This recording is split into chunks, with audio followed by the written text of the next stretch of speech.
నమస్తే welcome to GX9 news. పుట్టాయిగూడు మండలంలో గిరిజనుల పంటలను ధ్వంసం చేయడం, అడ్డు వచ్చిన గిరిజనులపై దాడి చేయడం అత్యంత దుర్మార్గమైన చర్యని అఖిల భారత వ్యవసాయ కార్మిక సంఘం జాతీయ ప్రధాన కార్యదర్శి బి వెంకట్ ఖండించారు.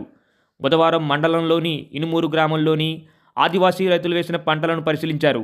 అనంతరం జరిగిన సభలో ఆదివాసీ గిరిజన సంఘం జిల్లా అధ్యక్షులు తెల్లం రామకృష్ణ అధ్యక్షత వహించారు. ఈ కార్యక్రమంలో ఆయన మాట్లాడుతూ, ఇనుమూరు ఆదివాసులు వ్యవసాయ కార్మికులు ఎంతో కష్టపడి సాగు చేస్తున్న మొక్కజొన్న పంటను గత నెలలో రెవెన్యూ, పోలీసు అధికారులు ఉద్దేశపూర్వకంగా ధ్వంసం చేయడం అత్యంత దుర్మార్గమైన చర్య అని ఆయన అన్నారు.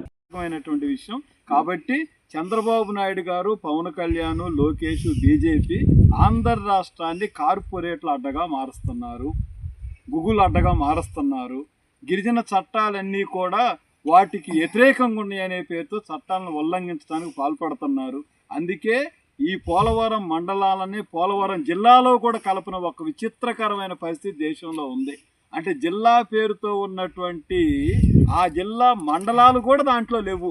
అంటే ఇక్కడ గిరిజన ప్రాంతాలు అక్కడ కలిస్తే ఈ చట్టాలకు బలం వస్తానే పేరుతో అదానీలకి, అంబానీలకి, గూగుల్ లాంటి కంపెనీలకి చంద్రబాబు నాయుడు గారి ప్రభుత్వం ఈ భూములన్నీ దారాదత్తం చేయడానికి జరుగుతున్న ప్రయత్నం. ఇది ఒక పెద్ద కుట్ర, ఇది రాజ్యాంగ ధిక్కారం, 5-6 షెడ్యూల్ ధిక్కారం, 1/70 ధిక్కారం. కాబట్టి ఈ పోరాటాన్ని ఉధృతం చేయడానికి వ్యవసాయ కార్మిక సంఘం, గిరిజన సంఘం దేశవ్యాప్తంగా ఈ పోరాటాన్ని నిలబెడతాం. ఇక్కడ ప్రజలకు మేము భరోసిస్తున్నాం, మీరు ఖచ్చితంగా విజయం సాధిస్తారు, భూస్వాముల్ని, ధనవంతుల్ని మనం ఓడిస్తామని సందర్భంగా నేను తెలియజేస్తా ఉన్నాను.